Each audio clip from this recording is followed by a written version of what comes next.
Halo, Assalamualaikum warahmatullahi wabarakatuh. Bertemu lagi dengan saya di channel Bernawan Family.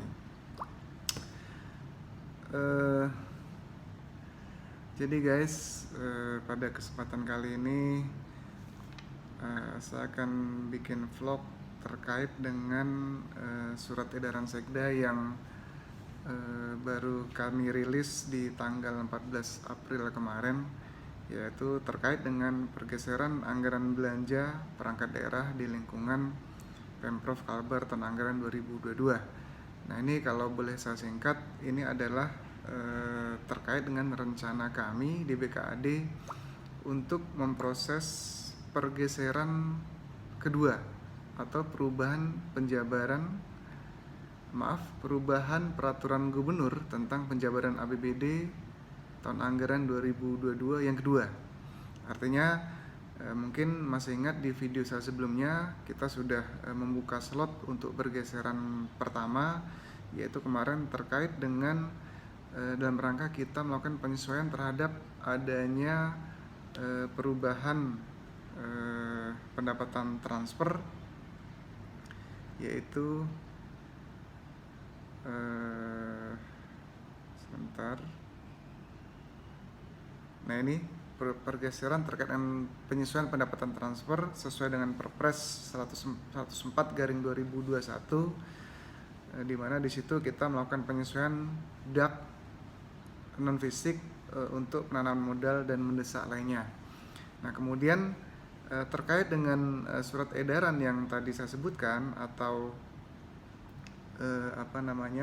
slot untuk pergeseran kedua, ini adalah antara lain terkait dengan munculnya hasil LHP BPK terhadap pelaksanaan APBD tahun anggaran 2021, yaitu masih terjadi lagi atau terulang kembali adanya kesalahan penganggaran yang ditemukan di beberapa OPD terhadap beberapa akun tertentu.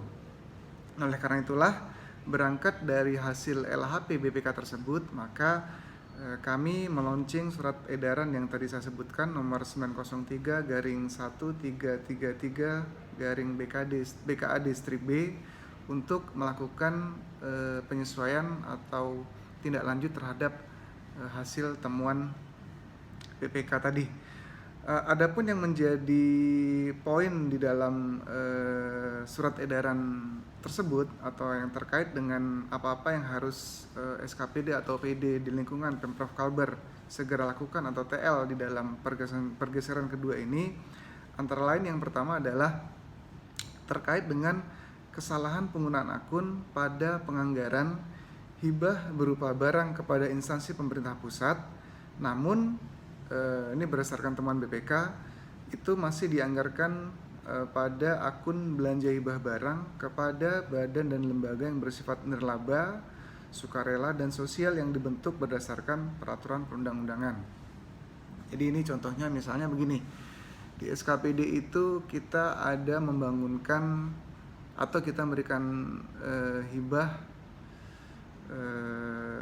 misalnya begini, kemarin kita di 2021 ada kerjasama membangunkan bangunan untuk Polda. Nah, saya lupa apakah masjid atau apa begitu ya. Nah, itu yang benar akunnya itu adalah menggunakan akun hibah barang kepada instansi pemerintah pusat. Nah, yang terjadi menurut temuan BPK itu ternyata masih dianggarkan pada belanja hibah barang kepada badan dan lembaga yang bersifat nirlaba, sukarela, dan sosial yang dibentuk berdasarkan peraturan undang-undangan. Nah, ini silahkan kalau masih ada di akun atau di belanja hibah di SKPD Bapak Ibu sekalian yang masih menggunakan yang tidak sesuai tadi itu. Nah, tadi hibahnya bisa berupa kepada Polda, hibah kepada perguruan tinggi yang ada di negeri maupun swasta yang ada di di Kalbar. Nah, itu jangan atau tidak boleh lagi menggunakan akun belanja hibah barang kepada badan lembaga yang bersifat nirlaba, sukarela, dan sosial yang dibentuk berdasarkan peraturan perundang-undangan, tapi menggunakan akun hibah berupa barang kepada instansi pemerintah pusat. Itu yang pertama ya guys. Yang kedua, masih ada juga ditemukan kesalahan penganggaran oleh BPK terkait dengan hibah berupa uang kepada pendidikan menengah swasta, namun dianggarkan pada belanja bansos. Jadi di dalam APBD 2021 kemarin, di beberapa SKPD itu masih ada melakukan hibah uang atau bantuan kepada sekolah-sekolah SMA swasta, memberikan hibah uang gitu ya. Nah ini sekali lagi bukan menggunakan akun bansos, tapi ini menggunakan akun hibah uang kepada pendidikan menengah swasta. Nah ini tolong kepada OPD-OPD terkait yang masih di 2022 ini ada memberikan bantuan uang kepada pendidikan menengah swasta. Nah itu tolong dianggarkan atau dikoreksi pada pergeseran kedua ini pada akun hibah uang kepada pendidikan menengah swasta, bukan pada akun belanja bansos. Yang berikutnya, nah ini banyak sekali yang kesalahan di akun ini, yaitu bahwa penggunaan paket meeting, full boat, full day, half day, dan residen yang dianggarkan pada belanja barang pakai habis, belanja makan minuman, rapat. Nah ini seharusnya dianggarkan pada belanja perjalanan dinas dalam negeri, belanja perjalanan dinas paket meeting dalam kota atau luar kota. Jadi begini, dengan Perpres 33 tahun 2020 yang mulai kita berlakukan di APBD 2021 kemarin, itu untuk klasifikasi perjalanan dinas itu mengalami perubahan yang cukup signifikan.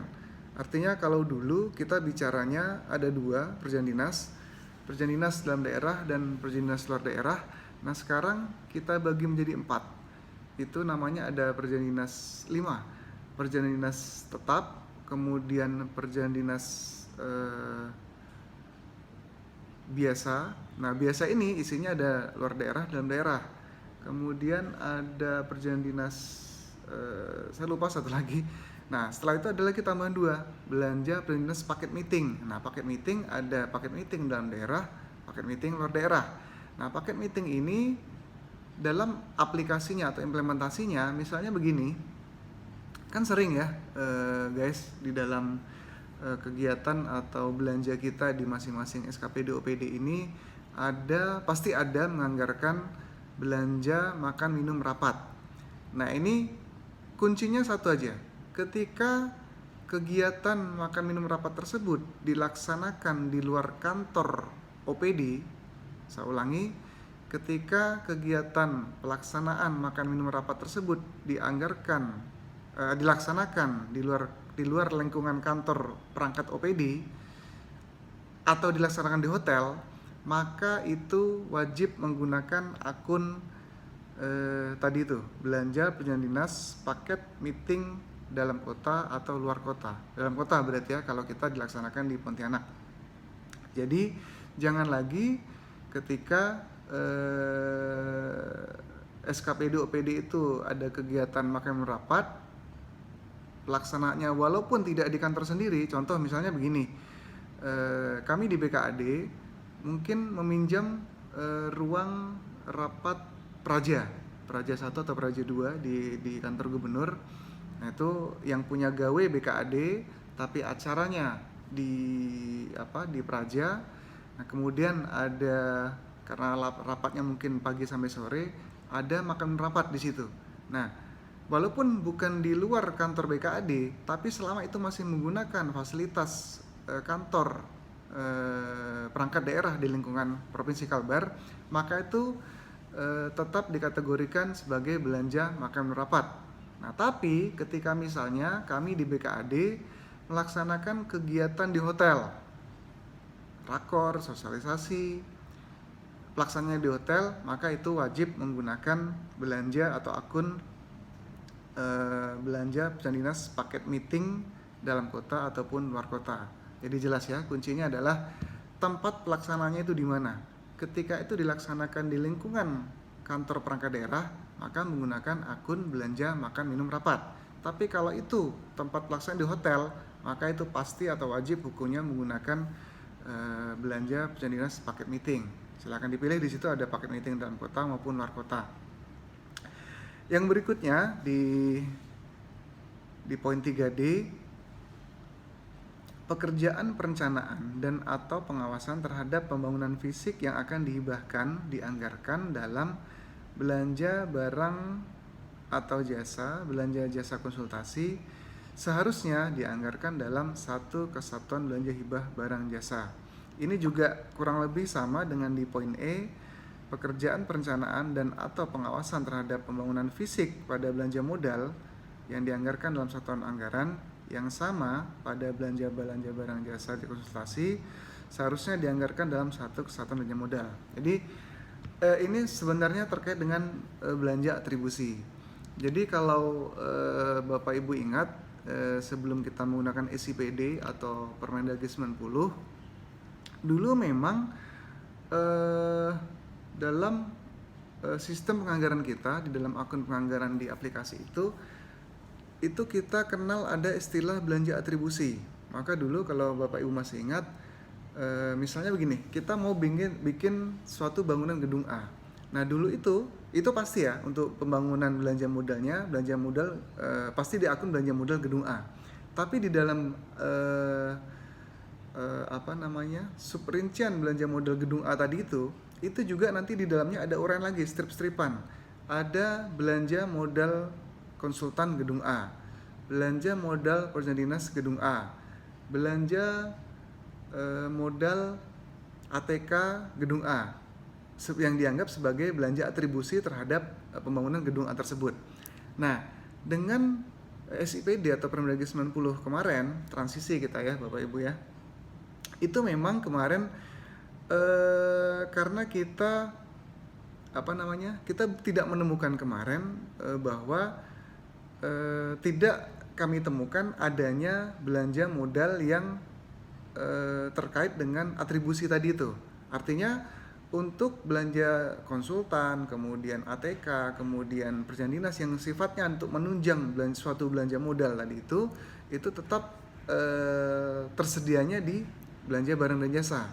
Oleh karena itulah pada APBD 2021 kemarin, kemudian APBD 2022 ini juga itu masih berlaku demikian.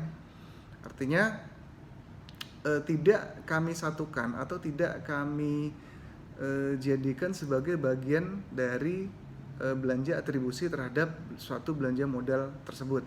Nah ini juga sama kasusnya ketika kita ingin memberikan hibah barang kepada pihak ketiga atau masyarakat. Artinya ketika ini misalnya kita belanja modal jalan yang bukan asetnya provinsi, maka pastikan di dalamnya ada juga belanja atribusi, konsultannya, kemudian perjanjian dinasnya mungkin untuk monef segala macam, ATK.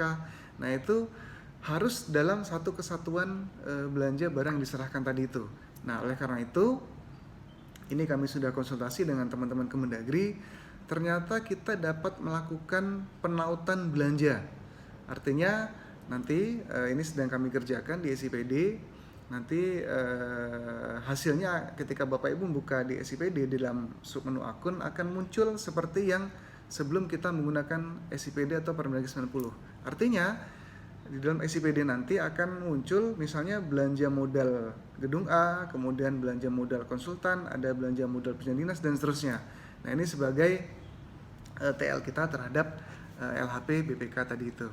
Jadi jelas ya guys, itu terkait dengan yang harus kalian lakukan atau kalian sesuaikan di dalam pergeseran kedua ini ketika masih ada suatu belanja modal maupun belanja yang barang diserahkan, belanja yang diserahkan kepada masyarakat yang penganggaran belanja atribusinya masih terpisah.